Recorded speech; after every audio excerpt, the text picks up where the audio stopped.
믿음이 흔들릴 때가 있습니다. 아무리 기도해도 응답이 없는 것 같고 하나님이 나를 외면하시는 것처럼 느껴질 때가 있습니다.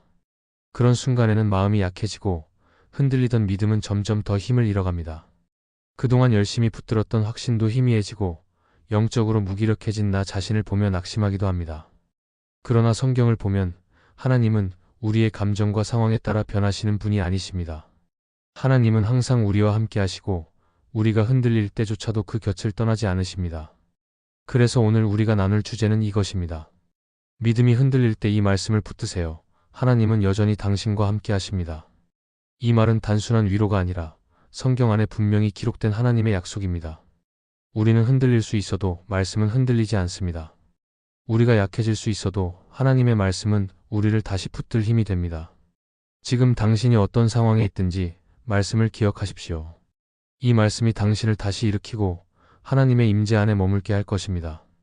이 시간 함께 하나님께서 주신 말씀을 붙들며 흔들리는 믿음이 다시 세워지는 은혜를 누리시길 바랍니다. 첫째, 신명기 31장 6절의 말씀을 기억하세요. 믿음이 흔들릴 때 우리는 가장 먼저 두려움과 외로움에 사로잡히기 쉽습니다. 혼자라고 느껴지고 버려졌다고 생각됩니다. 하지만 하나님은 그런 우리의 연약한 마음을 아시고 미리 말씀으로 약속하셨습니다. 신명기 31장 6절에서는 이렇게 말씀하십니다. 너희는 강하고 담대하라. 두려워하지 말라. 그들 앞에서 떨지 말라. 이는 내 하나님 여호와 그가 너와 함께 가시며 결코 너를 떠나지 아니하시며 버리지 아니하실 것임이라. 이 말씀은 단지 힘내라는 격려가 아닙니다. 하나님께서 친히 하신 분명한 선언입니다. 우리를 떠나지 않으시고 결코 버리지 않으신다는 이 말씀은 상황이 아무리 흔들려도 우리가 붙들어야 할 진리입니다. 우리는 누구나 삶에서 예상치 못한 어려움을 만납니다. 건강이 무너질 수도 있고 관계가 깨어질 수도 있으며 마음의 낙심이 깊어질 수도 있습니다. 그럴 때 하나님이 나를 잊으신 것 같고 기도해도 들리지 않는 것 같을 때 우리는 하나님과 멀어졌다고 느낍니다. 하지만 말씀은 정확히 반대로 말합니다. 하나님은 그런 때일수록 더욱 우리와 함께 하시며 우리 곁을 절대 떠나지 않으십니다. 우리의 감정은 흔들릴 수 있지만 하나님의 약속은 흔들리지 않습니다. 하나님의 임재는 우리가 느낄 수 있을 때만 있는 것이 아니라 느껴지지 않아도 실제로 존재합니다. 이 사실을 기억하는 것이 믿음을 다시 세우는 첫 걸음입니다. 이 말씀이 전해진 상황은 이스라엘 백성들이 가나안 땅을 앞두고 있는 시점이었습니다. 새로운 땅에 들어가야 하고 강한 적들과 마주해야 하는 두려운 상황 속에서 하나님은 먼저 이 말씀을 주셨습니다. 두려워하지 말고 담대하라고. 이유는 단 하나, 내가 너와 함께 간다는 것이었습니다. 그래서 이 말씀은 상황을 바꾸려는 것이 아니라 그 상황 속에서도 함께 하시는 하나님을 바라보라는 의미입니다. 문제를 없애주시겠다는 말씀이 아니라 문제 속에서도 너를 결코 홀로 두지 않겠다는 약속입니다. 이것이 우리가 기억해야 할 믿음의 핵심입니다. 지금도 이 말씀은 우리를 향하고 있습니다. 내가 서 있는 자리, 내가 마주한 문제 앞에서 하나님은 여전히 이 약속을 반복하고 계십니다. 내가 너를 떠나지 않겠다. 내가 너를 결코 버리지 않겠다. 고난이 깊어질수록, 외로움이 짙어질수록 이 말씀은 더 큰 힘이 됩니다. 아무도 내 마음을 이해하지 못하는 것 같을 때, 기도조차 힘들어질 때 말씀은 속삭입니다. 나는 내 곁에 있다. 나는 너를 보고 있다. 내가 쓰러진 자리에 나도 함께 엎드려 있다. 그러니 두려워하지 말고 담대하라는 하나님의 음성을 기억해야 합니다. 믿음이 흔들리는 지금, 우리가 해야 할 일은 하나님이 내 곁에 계신다는 이 말씀을 매일 붙드는 것입니다. 눈에 보이는 상황이 아니라 들리지 않는 하나님의 음성을 의지하며 걸어가는 것입니다. 두려움을 믿음으로 바꾸는 길은 내 안에서 결단하는 것이 아니라 하나님이 하신 약속을 마음에 새기는 데서 시작됩니다. 신명기 31장 6절의 말씀은 우리를 붙드는 말씀입니다. 고난 속에서 이 말씀을 입으로 되뇌고 마음으로 붙들며 다시 걸어가야 합니다. 하나님은 당신을 떠나지 않으십니다. 하나님은 결코 당신을 버리지 않으십니다. 그 말씀이 흔들리는 오늘을 붙잡아 줄 것입니다. 둘째, 예레미야 29장 11절의 말씀을 기억하세요. 믿음이 흔들릴 때 가장 먼저 사라지는 것이 소망입니다.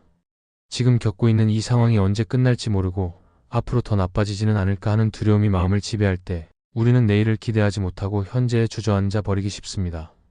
하나님을 믿는다고 하면서도 마음속 깊은 곳에서는 무너져 내리는 느낌이 들고 기도는 계속하지만 상황이 바뀌지 않을 때는 하나님께서 내 인생을 잊으신 것이 아닌가 하는 생각도 들게 됩니다.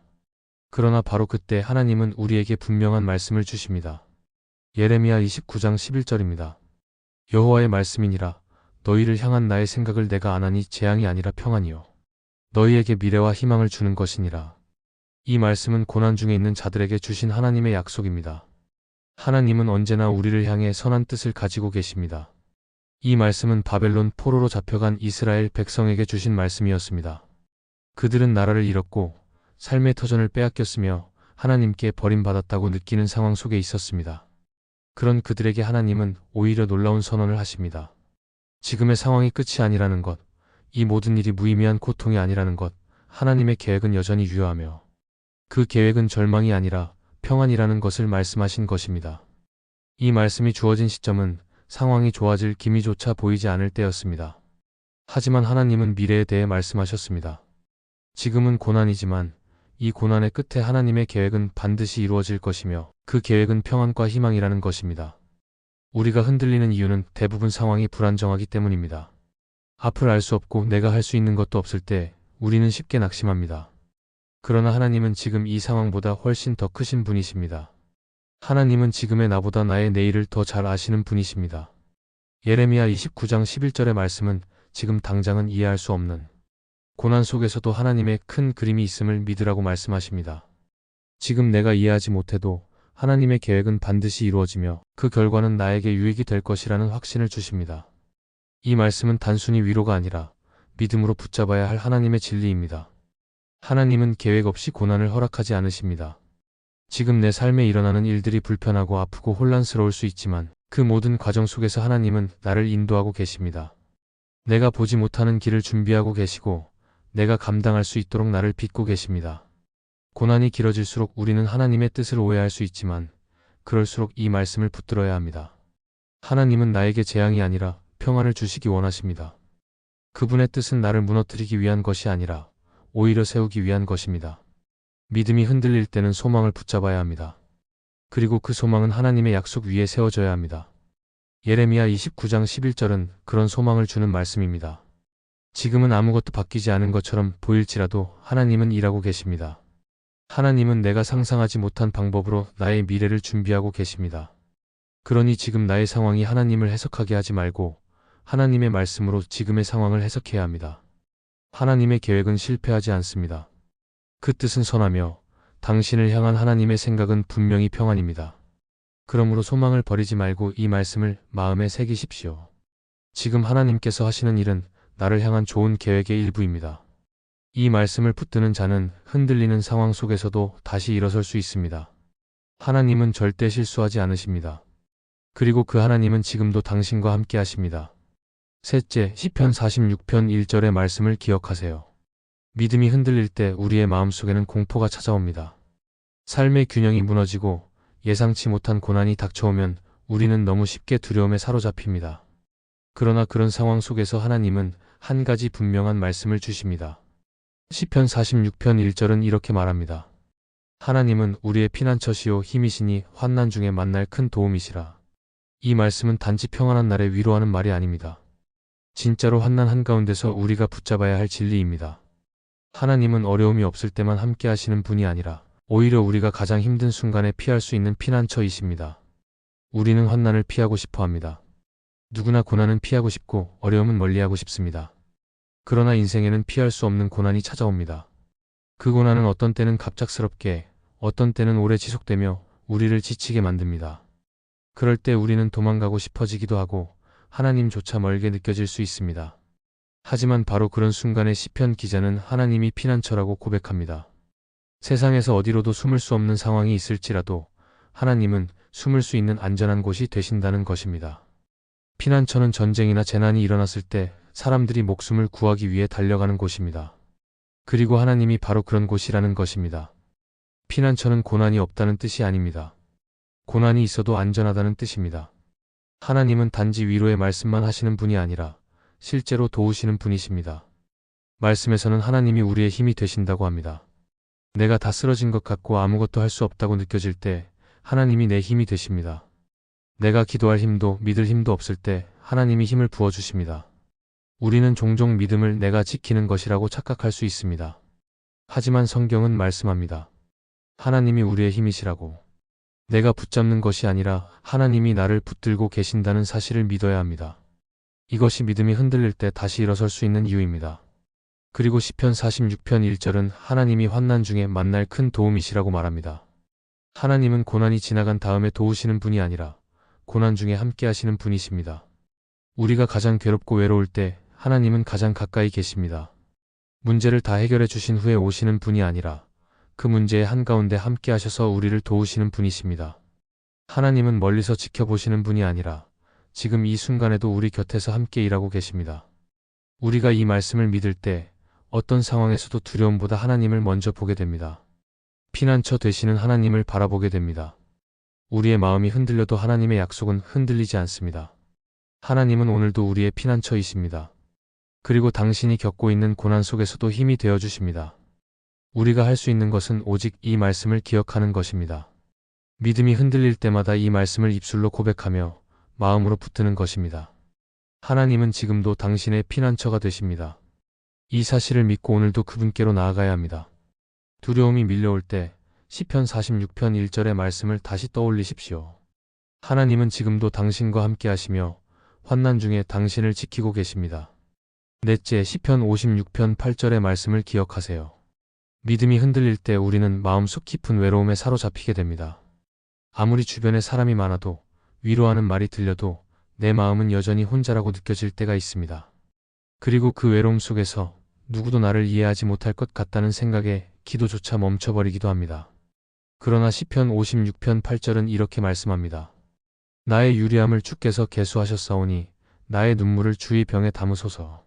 이것이 주의 책에 기록되지 아니하였나이까. 이 말씀은 우리가 흘린 모든 눈물을 하나님께서 기억하고 계신다는 깊은 위로의 약속입니다. 단지 보고 계신 것이 아니라 그 눈물을 담아두실 만큼 귀하게 여기신다는 뜻입니다. 하나님은 우리의 고통을 모르시는 분이 아닙니다. 우리가 겪는 모든 아픔을 정확히 아시고 그 안에서 우리가 얼마나 흔들리고 있는지도 알고 계십니다. 그래서 하나님은 우리가 흘리는 눈물을 무시하지 않으십니다. 오히려 하나하나를 기억하시고 그것을 병에 담아두신다고 하셨습니다. 사람의 눈에는 보잘것없는 눈물일 수 있지만 하나님께는 그것이 기도의 한 형태이며 신뢰의 표현입니다. 울면서 하나님을 찾는 것, 아파하면서도 여전히 하나님께 시선을 두는 것, 그것을 하나님은 결코 잊지 않으십니다. 팀 켈러는 책 기도에서 이렇게 말했습니다. 하나님은 우리의 기도뿐 아니라 기도할 수 없는 상태조차도 이해하시고 받아주신다. 이 말은 우리가 말로 기도하지 못하는 순간에도 하나님은 우리의 마음의 짐을 알고 계신다는 의미입니다. 하나님께서 바라시는 것은 유창한 말이 아니라 정직한 마음입니다. 고통 중에도 하나님을 찾으려는 그 마음을 하나님은 소중히 여기십니다. 그러니 우리가 너무 지쳐 기도할 힘조차 없을 때라도 주님은 우리의 탄식을 들으시고 말 없는 눈물조차 받으신다는 사실을 기억해야 합니다. 이 말씀을 깊이 묵상하면 우리는 더 이상 혼자가 아니라는 사실을 알게 됩니다. 지금 내가 울고 있다면 하나님도 그 옆에 계시다는 것입니다. 지금 내가 침묵 중이라면 하나님도 그 침묵을 듣고 계시다는 것입니다. 하나님의 마음은 멀리 있지 않습니다. 오히려 우리가 아플 때 더 가까이 계십니다.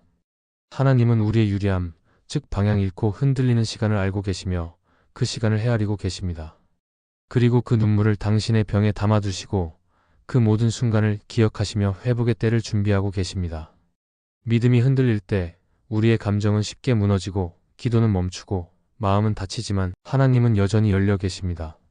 우리의 문이 닫혀도 하나님의 문은 닫히지 않습니다. 우리의 마음이 상해도 하나님의 마음은 변하지 않습니다. 그러므로 믿음이 흔들릴수록 우리는 하나님의 마음을 바라보아야 합니다. 시편 56편 8절은 그 하나님의 마음을 보여줍니다. 우리를 잊지 않으시고 우리를 외면하지 않으시며 오히려 우리를 가장 깊이 기억하시는 하나님의 사랑이 담긴 말씀입니다. 흔들리는 지금 이 말씀을 꼭 붙드십시오. 나의 눈물을 하나님이 보고 계신다는 것, 그 눈물을 헛되이 흘리지 않게 하신다는 것, 그것이 우리가 다시 믿음을 회복할 수 있는 이유입니다. 하나님은 당신을 외면하지 않으십니다. 지금 흘리는 당신의 눈물을 하나님은 귀하게 여기고 계십니다. 그리고 그 눈물의 끝에서 반드시 하나님은 회복의 길로 인도하실 것입니다. 믿음이 흔들릴 때 우리는 종종 하나님께 버림받은 것 같고 기도가 닿지 않는 것처럼 느낍니다. 그러나 하나님은 결코 우리를 놓지 않으십니다. 우리가 흔들릴 때도 하나님의 사랑은 흔들리지 않습니다. 말씀이 증언하는 것은 분명합니다. 하나님은 우리를 떠나지 않으시며 오히려 고난과 눈물의 한가운데서 더욱 가까이 계십니다. 신명기 31장 6절은 담대하라고 말씀합니다. 예레미야 29장 11절은 소망이 있다고 선언합니다. 시편 46편 1절은 하나님이 우리의 피난처라고 증언하고 시편 56편 8절은 우리의 눈물을 잊지 않으신다고 약속합니다. 이 네 말씀은 고난 중에도 하나님이 우리와 함께 하신다는 증거입니다. 믿음이 흔들릴 때 말씀을 기억하는 것이 필요합니다. 감정보다 진리를 붙드는 것이 중요합니다.